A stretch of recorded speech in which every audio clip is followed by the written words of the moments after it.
5 minutos, olhar para um tema de interesse nacional, como tem sido, aliás, a Panágio, aqui na Noite Informativa, num espaço de análise e também de comentário.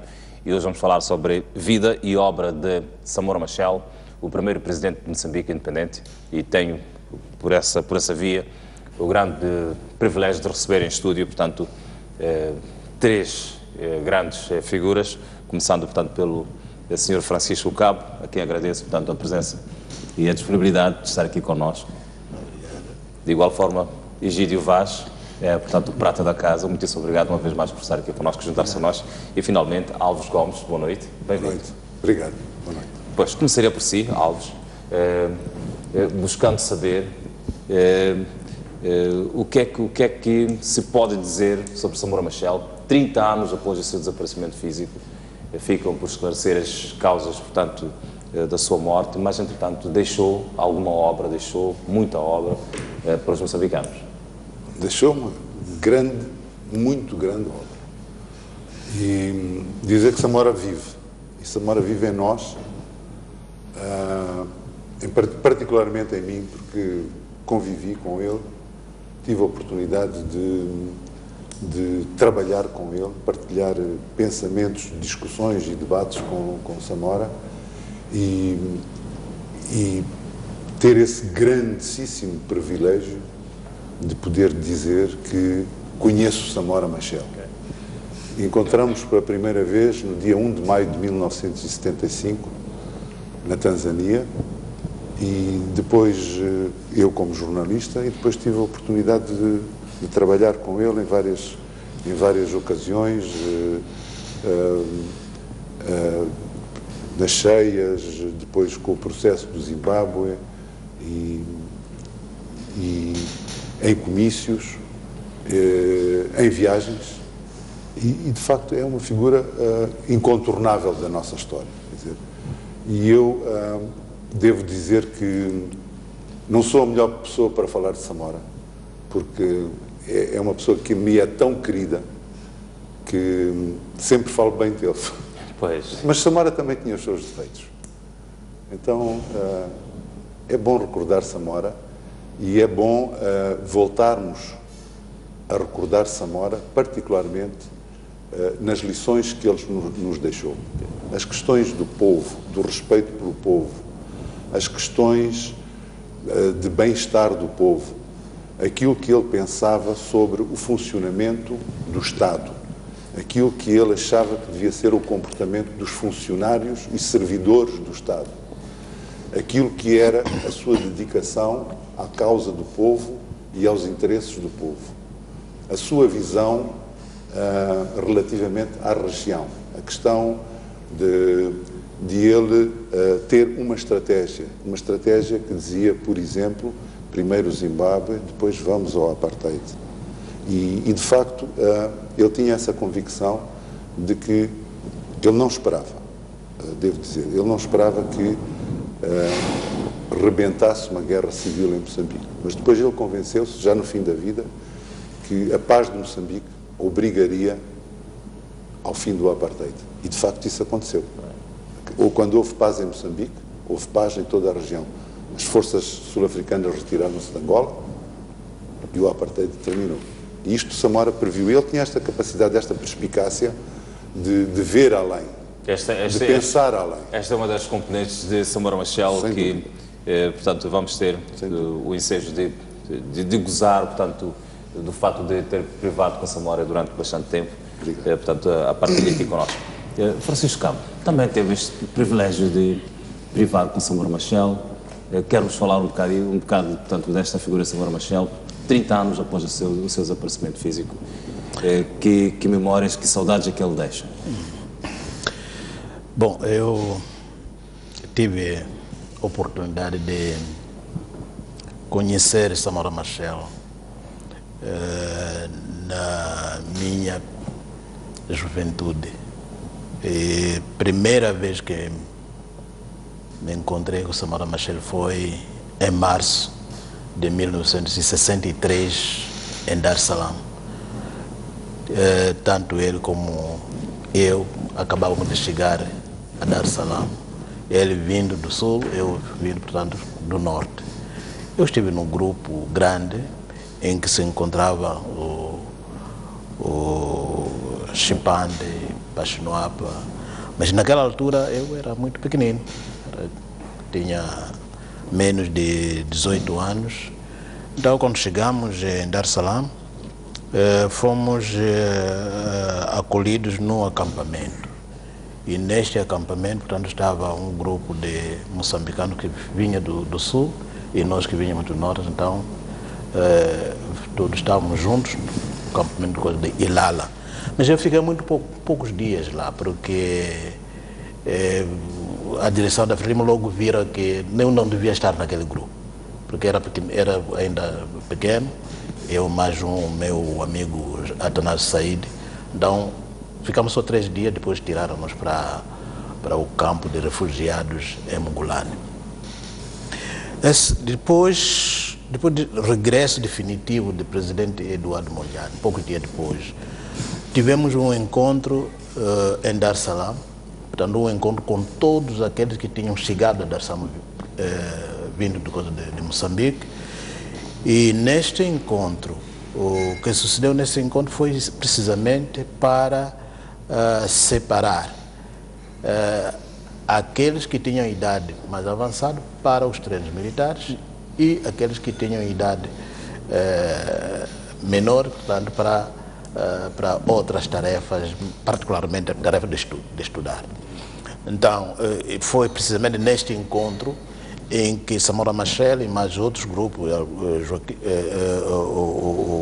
o Chipande, Paxinoapa e mais outros, que já tinham idade de coisa avançada, e eles foram selecionados para os treinos na Argélia, e eu mais outros colegas da minha idade, então, fomos encaminhados para a escola.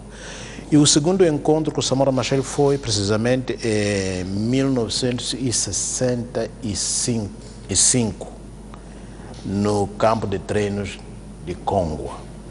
Ele na altura era chefe do campo e eu vinha de Moscou, onde fui frequentar um curso de formação em liderança juvenil com mais 4 companheiros. Então, quando voltamos de Moscou, a guerra já tinha começado em Moçambique. Então, qualquer pessoa qualquer quadro dentro da Frelimo que tivesse qualquer tarefa devia ter passado pela formação militar, porque as tarefas eram realizadas dentro do país. E assim nós fomos encaminhados para Congua, e nessa altura Samora Machel era o chefe do campo de Congua. E foi precisamente nessa altura que eu começo já a conhecer efetivamente as virtudes, as qualidades de Samora Machel. E quais são essas virtudes e qualidades de Samora Machel que teve que conhecer? Olha, primeiro, ele tinha uma capacidade de análise da situação. E essa capacidade de análise, portanto, faz com que ele fosse um grande estratega militar. E depois tinha aquela capacidade de educar a pessoa. Educar. Por exemplo, eu digo isso porque o meu grupo, quando chega na Xingué, tem muitas dificuldades. E que os meus colegas não estavam a entender porque devíamos treinar. E quando chegamos lá, ele efetivamente foi capaz de nos educar e fazer-nos entender por que devíamos passar por aquela vida, porque as nossas tarefas de trabalhar com jovens não seria tão fácil e ninguém poderia estar a nossa atrás para nos defender, a não ser nós próprios realizando as tarefas e defendendo a nós próprios. Portanto, essa era, digamos assim, a dimensão humana de Samora Machel. Exatamente, a dimensão humana. E depois aquela capacidade de líder, congregador das pessoas.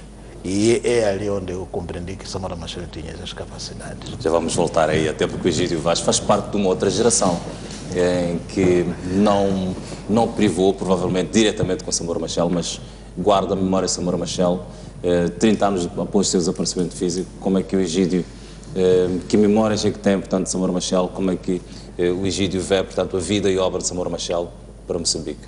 Boa noite, obrigado por mais uma vez estar aqui e também quero cumprimentar aqui os colegas do painel, os mais velhos, que tenham apreciado os seus depoimentos de tempos em tempos, quando falo em várias matérias da vida do país e principalmente de Samora Machel.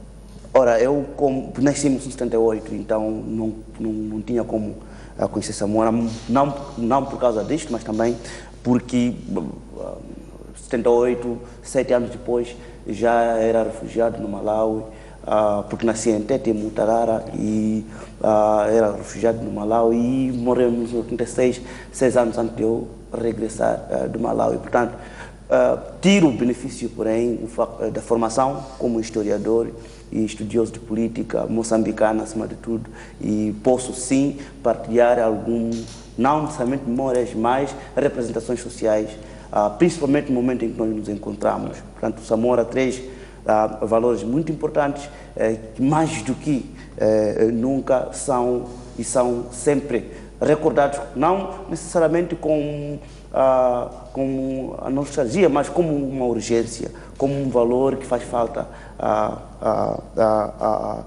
cada moçambicano. A integridade, isso é muito importante,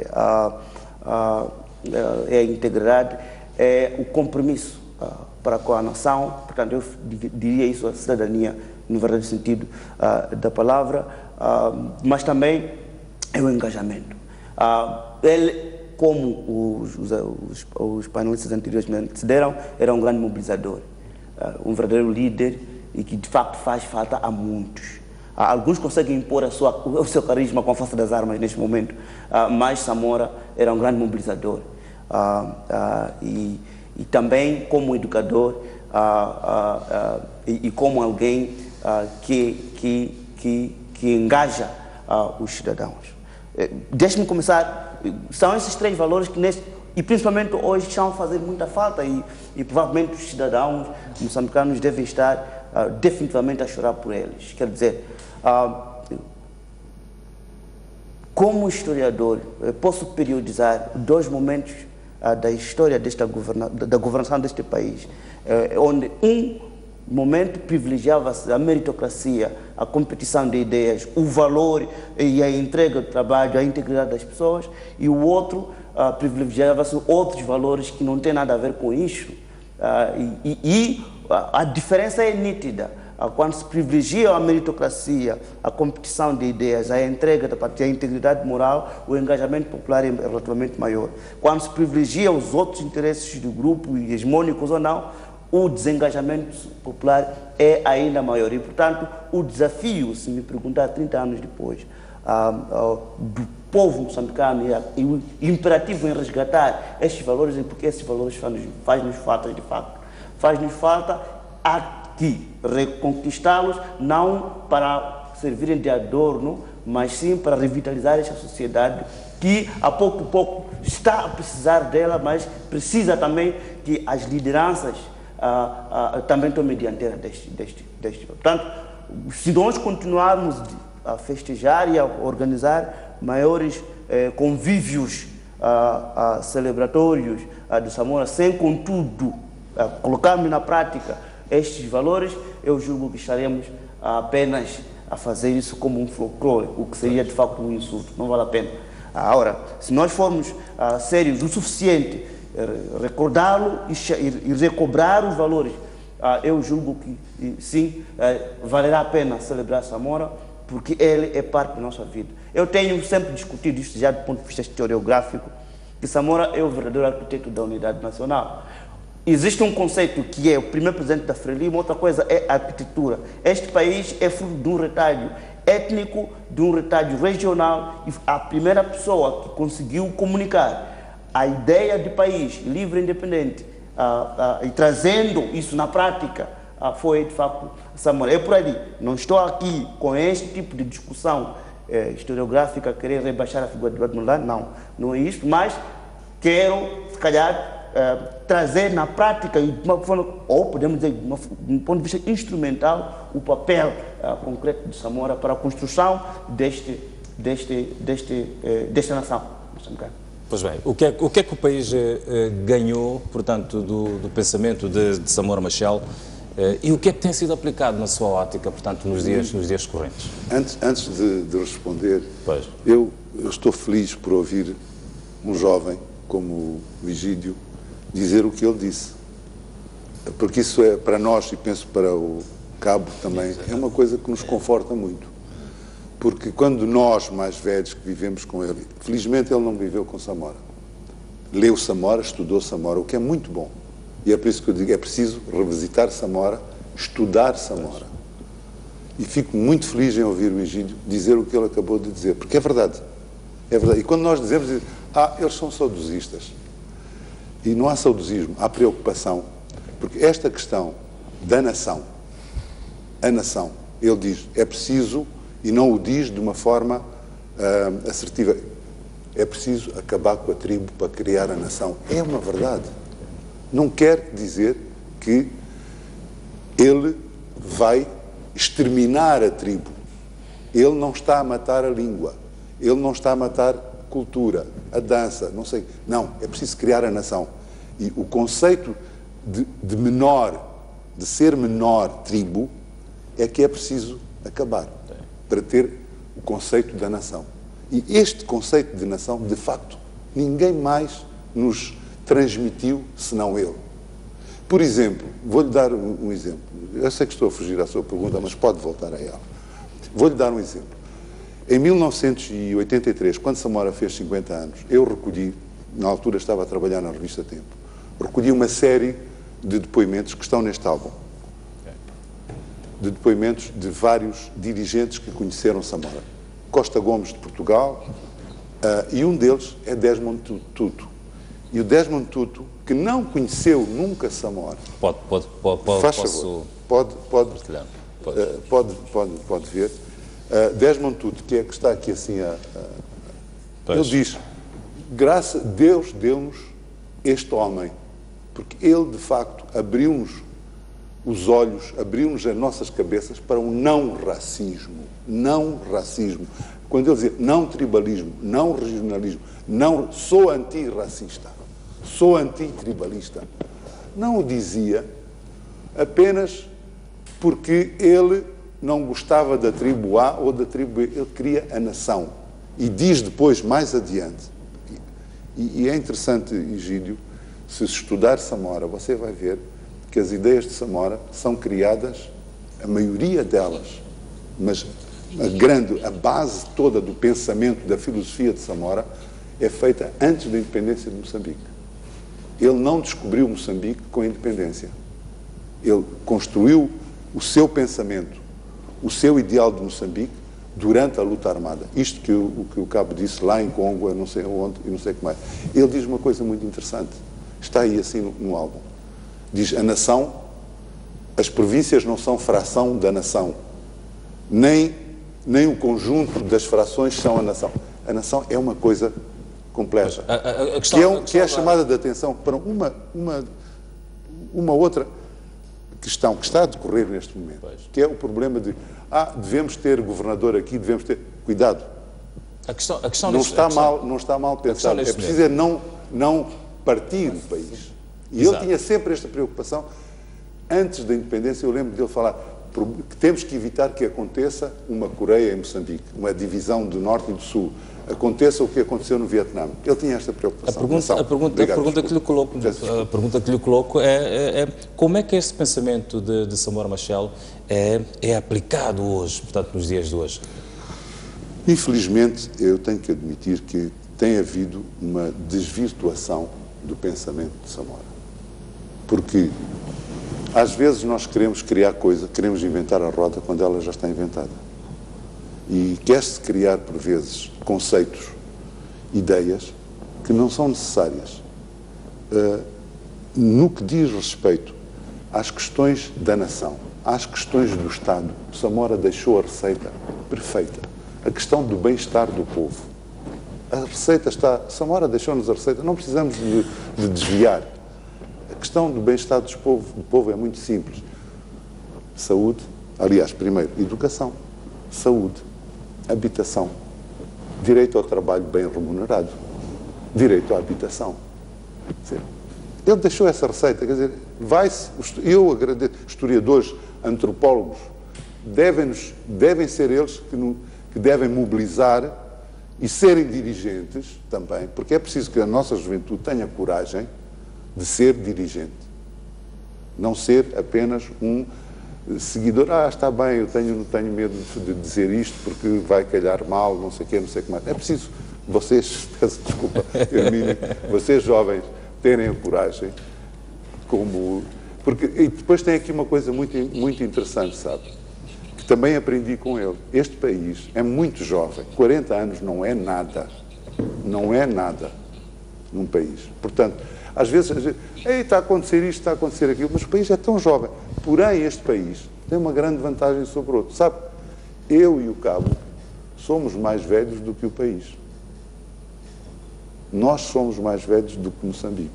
Nós não éramos moçambicanos antes de nascer. O Egídio já nasceu moçambicano. Você terá nascido moçambicano. Pois. Eu não nasci moçambicano. Ele não nasceu moçambicano.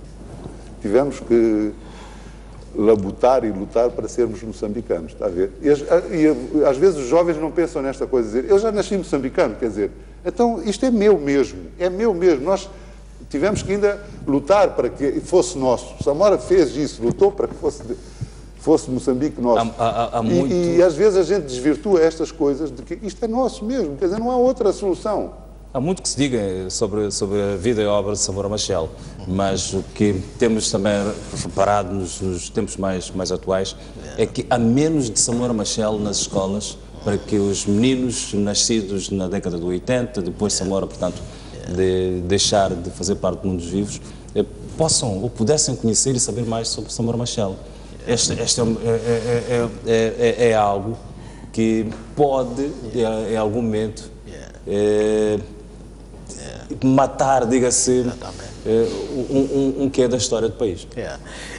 Eu sempre tenho defendido o princípio de que a história de um país é uma história. O que está a acontecer neste momento é que, como dizia o meu companheiro, que há muita gente que tenta desvirtuar a história de Moçambique. Há algumas pessoas que tentam inventar uma roda da história de Moçambique quando a roda já está inventada. Eu fico muito preocupado porque os nossos jovens não estão a estudar a história de Moçambique. A história de Moçambique passa necessariamente pelo estudo do processo da luta de libertação nacional. Este fato dos jovens não estarem a estudar a história de Moçambique tem alguma responsabilidade? De quem é a responsabilidade de não estarem a estudar? É aqui onde está o problema. Pois. Porque os processos políticos que estamos neste momento a atravessar, processos políticos, econômicos, sociais, leva a que os dirigentes do país, portanto, se preocupem mais com a atualidade, com os problemas práticos da vida do dia a dia, esquecendo de que esses problemas nascem precisamente porque há um processo que vem atrás. Portanto, é preciso, num determinado momento, pensarmos que se hoje somos isto, é porque ontem éramos isto. E ver de onde que viemos, por quantas etapas nós passamos para que esse Moçambique hoje seja efetivamente uma nação. Eu digo, sinceramente, que Samora Machel, quando chega a Dar es Salaam, em 1963, já tinha acontecido o primeiro congresso da Frelimo. O que Samora Machel faz, ou tem na sua mente, é exatamente aquilo que se decidiu no primeiro congresso da Frelimo. Porque há dois pontos essenciais que o primeiro congresso define: libertar a terra e os homens. E desenvolver Moçambique como um Estado fortemente desenvolvido para a satisfação das necessidades do povo. Esses dois princípios, Samora Machel interiorizou e pegou isto como ponto de partida para a sua ação. E é isto que ele nos ensinou. E é preciso que, neste momento, nós tomássemos a história como ela é. E para compreender Samora Machel, é preciso ir buscar as etapas por onde nós passamos. Eu fico muito preocupado, ainda mais, porque Samora Machel, para mim, para além do coisa de ser um grande comandante, marechal da nação, ele é pai da nação, porque foi ele que proclamou a independência desse país. Foi ele que criou, portanto, através da sua palavra, o Estado moçambicano nasceu, a nação moçambicana nasceu. Portanto, ele é pai da nação.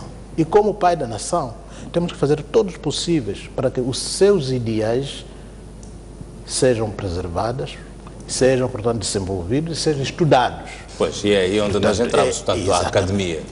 Como é que a academia, portanto, imortaliza, portanto, estes ideais e pensamentos de Machel? Bom, antes de falarmos da academia, eu queria apenas acrescentar 2 ou 3 pontos aqui sobre como é que preservamos o legado de Samora Machel. Primeiro existe o grande desafio de socializar a história e o legado de Samora Machel. Existe uma dificuldade tremenda de como enquadrar os ideais de Samora Machel, porque os ideais de Samora Machel, quase que eles puritanos, encontram-se numa encruzilhada. Quer dizer, nós sabemos claramente que o Samora Machel dirigiu Moçambique, que aspirava ao socialismo. Mas, então, como é que ajusta Samora Machel num ambiente plural como o nosso? Esse é o primeiro desafio. Mas a minha tese é que Samora Machel e os seus ideais são tão atuais quanto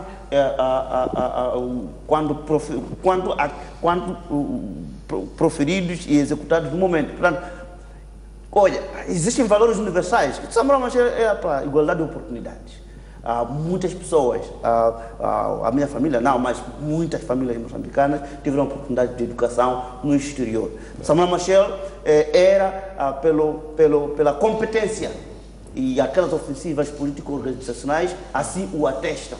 Samora Machel era, inclusive, pela democracia popular, deixar que o povo fale. Tanto no período em que ele governou como atualmente, esses são princípios universais.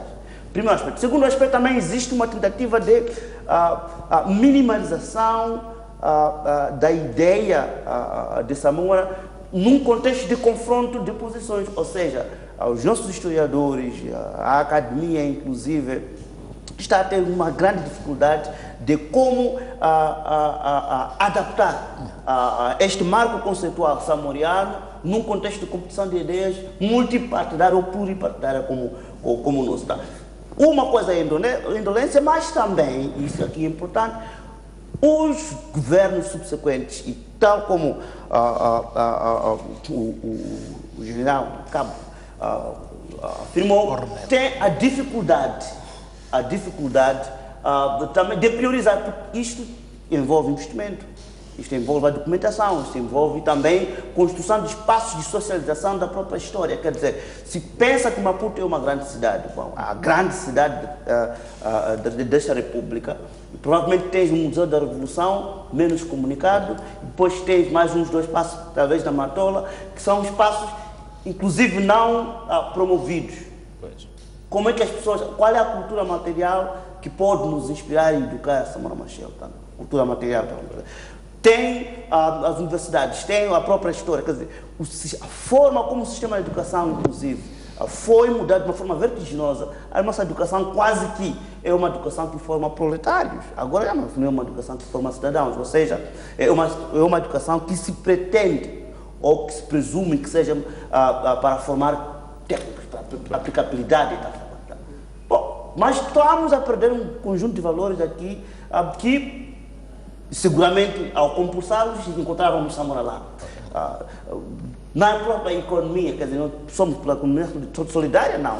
Neste momento estamos um pouco a fazer todo um conjunto de gestão de apertos nacionais e internacionais, a gerirmos crise e a gerirmos conflitos militar, algo que também tira a paz, o que é necessário para reconstituirmos isto de forma a responder, não necessariamente aos ideais de Samora, porque eles são válidos, se são válidos, são intemporais. E, portanto, estamos aqui a falar do projeto de sociedade que está a enfrentar desafios concretos para a sua continuidade. Esse projeto de sociedade, que seguramente lançado por Samora, ainda está a enfrentar grandes dificuldades. Ora, ultimamente, quando nós vemos nossos dirigentes a se servirem e não a servirem o povo, quando vemos nossos os chefes, aos mais vários níveis, a se desviarem do comportamento previsto do servidor público ou outro, então os ideais de Samora sempre estão presentes, porque é justamente contra esses ideais que nós, quer dizer, primeiro já estão provados. Na altura, quando Samora dizia, eventualmente zangava e estava as pessoas, dava a sensação de que, olha, está aí um ditador. Mas neste momento está claro, e está a produzir provas de que a incompetência no setor público sai cara. O nepotismo é mau, o tribalismo retarda o país e divide o país. E temos uma sociedade que de tempos em tempos, infelizmente, esta coisa do regionalismo sempre vem à tona e às vezes até vence esse argumento, e, inclusive outros tantos ismos que aparecem. Então, e esses pensamentos, nos últimos 30 anos, para mim, deixaram espaço para que estes ismos tivessem lugar e de tempos em tempos fossem instrumentalizados como arremesso político para nos dividir. Pois bem, e são estes pensamentos de Samora que hoje são resgatados e são relembrados. Um deles é este que partilhamos, portanto, com os telespectadores, quando Samora dizia: nós não somos um Estado federado, não há províncias fora da nação, não há nação sem cada uma das províncias. A nação não é a soma das províncias, nem é estas frações da nação, é uma unidade que não se fraciona. Portanto, a falar numa perspectiva, falava numa perspectiva futurista. É o Estado, é a nação. Pois. Mas atenção, ele cria esse Estado, tomando um pouco as palavras do Egídio e do que o Cabo disse, ele cria esse Estado em paz, porque não há desenvolvimento, não há crescimento, não há bem-estar sem paz. E Samora morreu à procura da paz. Eu lembro-me de, em agosto de 1986, pouco antes dele morrer, me ter dito este ano: prepara-te, vamos celebrar Natal, o Natal. E eu fiquei espantado, disse: Comandante Presidente, mas Natal ou Dia da Família? Ele disse: não, há muitos que querem o Natal, muitos moçambicanos querem o Natal. E sabes onde é que está o Fernando? O Fernando era o Fernando Onuana, que era um dos seus conselheiros. E o Fernando estava em Genebra para negociar. A condição que ele colocava era: eu quero negociar a paz em Moçambique, sem ninguém de fora. Tinha que ser em Moçambique.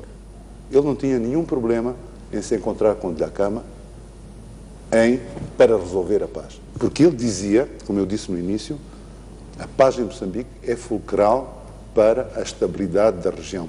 Porque ele tinha esse pensamento estratégico, a SADC, a criação da SADC, o impulso que ele deu para a independência do Zimbábue foi que ele conseguiu reunir Kaunda, Nyerere e Kama. De facto, foi ele que reuniu. As pessoas dizem: ah, não, o presidente Kama não. Não, Nyerere e Kaunda tinham grandes diferenças políticas, de conceitos políticos e de conceitos sobre a libertação da região. Samora não. Samora tinha esta qualidade. Poucos temos. Tivemos a sorte de ter aquele homem, pena que não o tínhamos 30 anos depois. Mas ele tinha esta visão estratégica, não só para o seu povo, mas ele dizia: o meu povo não pode ser feliz se os que estão à volta. Ele dizia: não podemos escolher os vizinhos. Um dos nossos vizinhos é a África do Sul. Como resolver o problema do apartheid? Ok, vamos primeiro para o Zimbábue. Foi um recorde. Em apenas 3 anos conseguiu-se a independência do Zimbábue. Diga-se, é independente o país. 6 anos depois dele morrer, há paz em Moçambique, acaba o apartheid. Ninguém pode me vir dizer que Samora não teve um dedo no fim do apartheid. Teve, sim, senhor. E foi por causa desta sua estratégia que ele tinha que ser morto. Eu hoje não tenho dúvidas. Como o mataram, como é que organizaram, mas ele estava à frente. As coisas estavam a avançar depressa demais. E de facto, o apartheid não estava preparado para libertar Mandela, nem acabar com o apartheid. Os americanos e os soviéticos não estavam preparados para acabar com o conflito em Angola, porque aquilo era um conflito direto entre eles. E todas estas questões se resolveram. Portanto, e ele sempre tinha como base disto a paz em Moçambique, a felicidade do seu povo. Ele vivia, de facto, quando ele se metia, mas o Samora meteu-se na guerra do Zimbábue, estamos a gastar dinheiro com a guerra do Zimbábue. Não, era gastar dinheiro para haver paz em Moçambique. E estas coisas, às vezes, precisam de ser entendidas. E ninguém melhor do que os académicos agarrarem-se a estas e estudarem profundamente estas questões. Por exemplo, vou-lhe dar mais uma... Ele sabia que depois você veja, depois da independência do Zimbábue, é quando ele começa a privatizar. Porque a desnacionalizar. Ele teve aquela famosa frase quando disseram: o Samora é comunista, até vai nacionalizar as crianças. Ele disse: como é que vou nacionalizar as crianças se elas são moçambicanas? Não é? Então, ele sempre teve, em todas as suas ações, ele tinha sempre o país em primeiro, o povo em primeiro lugar. Agora, de facto, não era possível criar e desenvolver e trazer o bem-estar para o povo moçambicano com o Zimbábue na situação em que estava, a Rodésia, a África do Sul na situação que estava, ele foi à procura disso e morreu por essa causa. E nós temos que, de facto, pelo menos respeitar isso e dizer: este homem merece todo o nosso respeito. Este homem deixou-nos um legado que é a receita para o nosso bem-estar. Então não nos desviemos daí. Como dissemos, há uma tentativa de desvirtuar. O Egídio disse a questão dos ismos. As pessoas, eu lembro-me, e volta à questão dos 40, as pessoas às vezes deslumbram-se. Esta coisa do gás deslumbrou muita gente. E era preciso uma mão dura, chamem-lhe o que quiser, ditador, era preciso uma mão dura que contivesse este deslumbramento e dissesse: não, meus amigos, vamos devagar,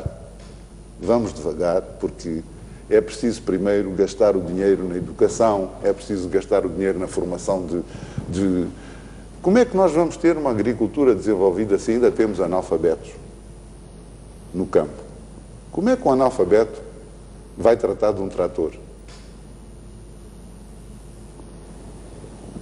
E Samora tinha estas coisas, nós esquecemos. Pois.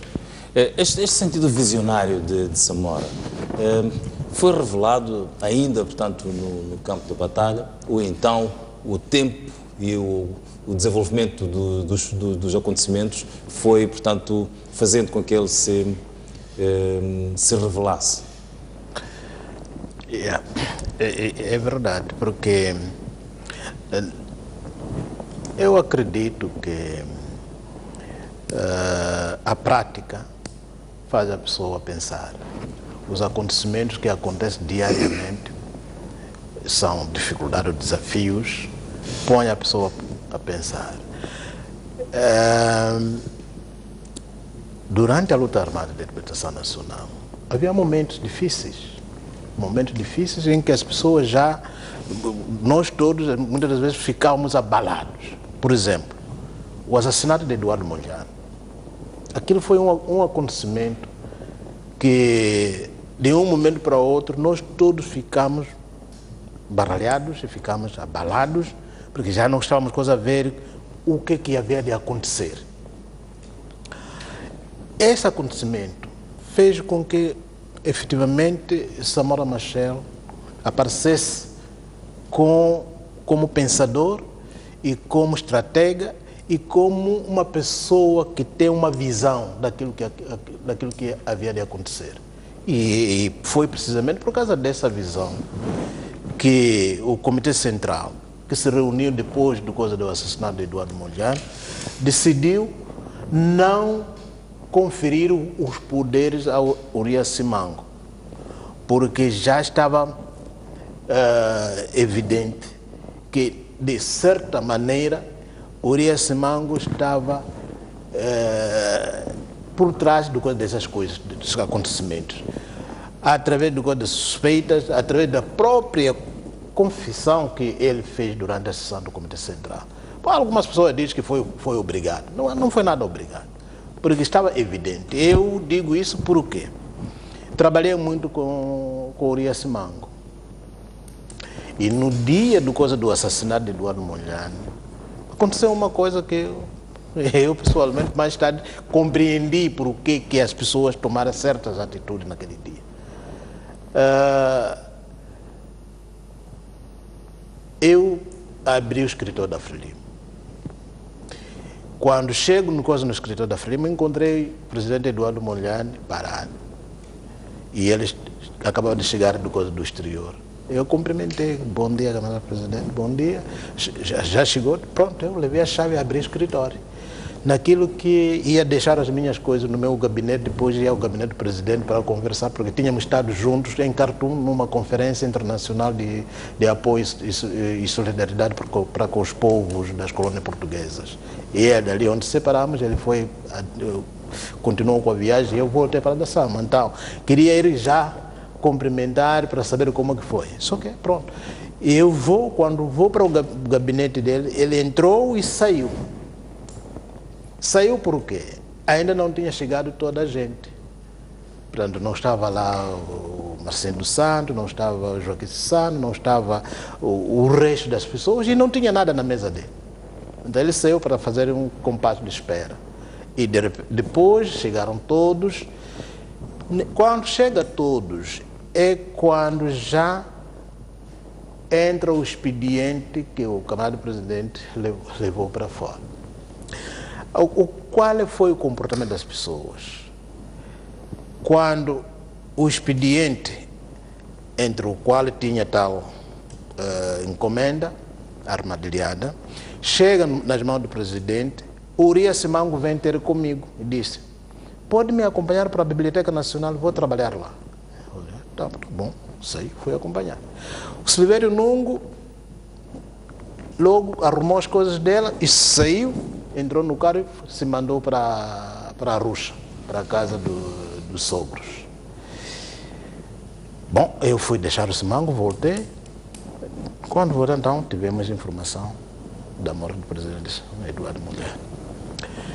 Daí eu começo a pensar, por que o Simango logo saiu, foi para a Biblioteca Nacional, e o Nungo se mandou?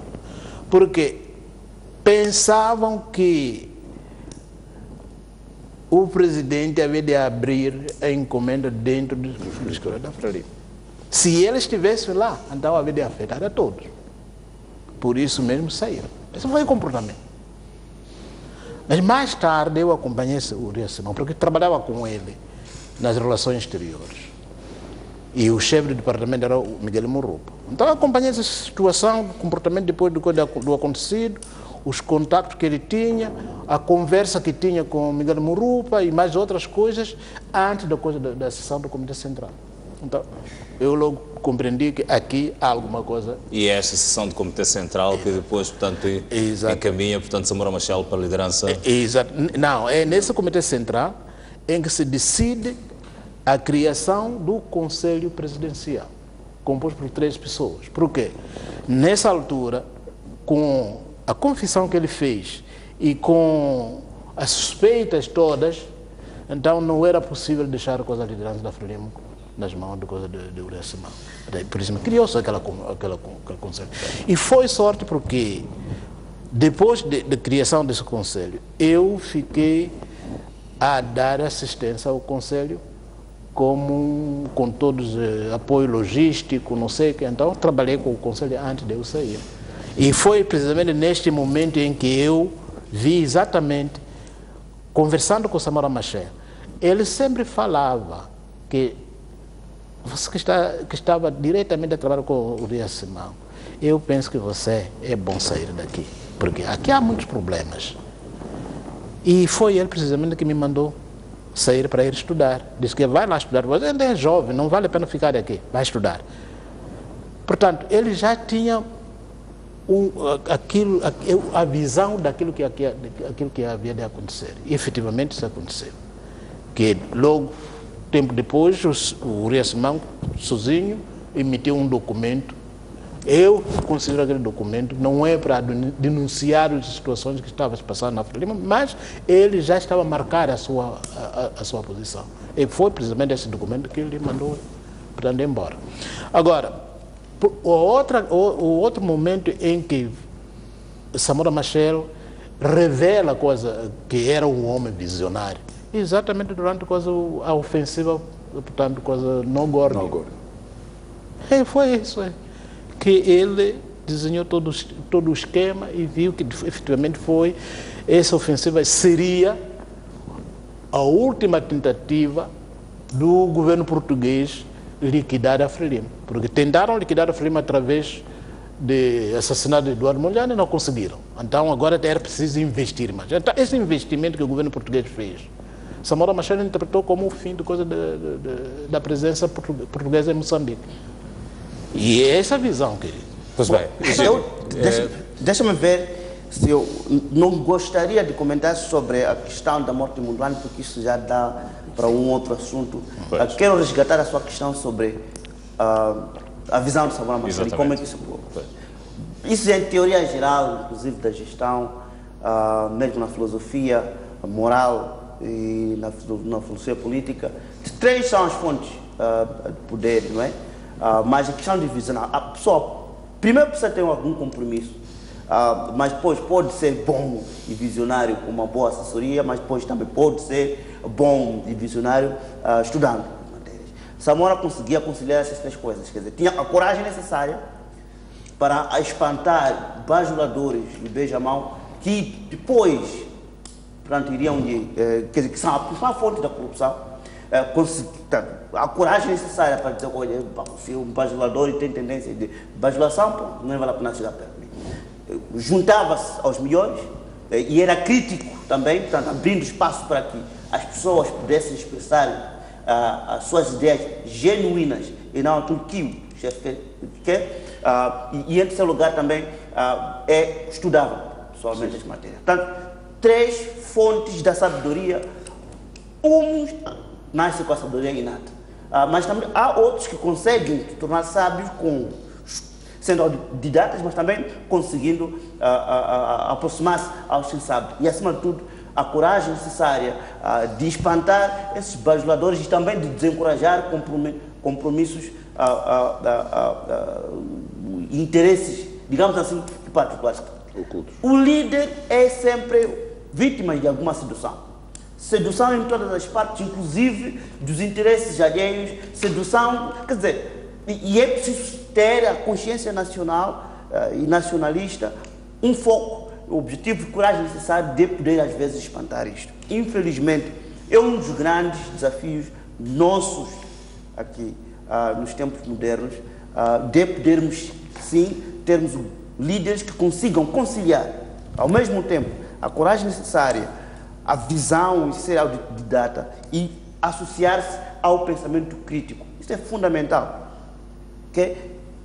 Regra geral, e se nós não usarmos os valores de Samora Machel para eventualmente começarmos a inspirar a futura geração dos líderes, a necessidade de resgatar isso, nós podemos matar a nossa própria, quer dizer, o nosso próprio futuro, porque o presente é esse, já foi moldado. Mas nós temos alguma oportunidade de doravante começarmos a lançar as sementes, a resgatar, quer dizer, fundadas nos valores destes, porque são valores universais, intemporais, os valores que ainda provaram ser úteis. E se nós não conseguirmos fazer isso, estaremos ainda mais a comprometer o nosso futuro, porque lá vai ser mais competitivo, com mais intrusos, e se nós não estivermos atentos, poderemos de facto empurrar este país ainda para o precipício.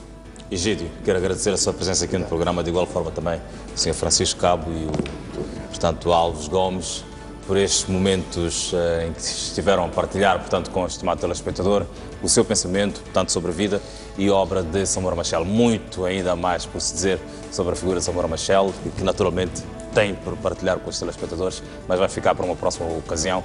Nós ficamos por aqui, na Noite Informativa, despedimos-nos, marcando um novo encontro amanhã pontualmente às 9 da noite. Boa noite.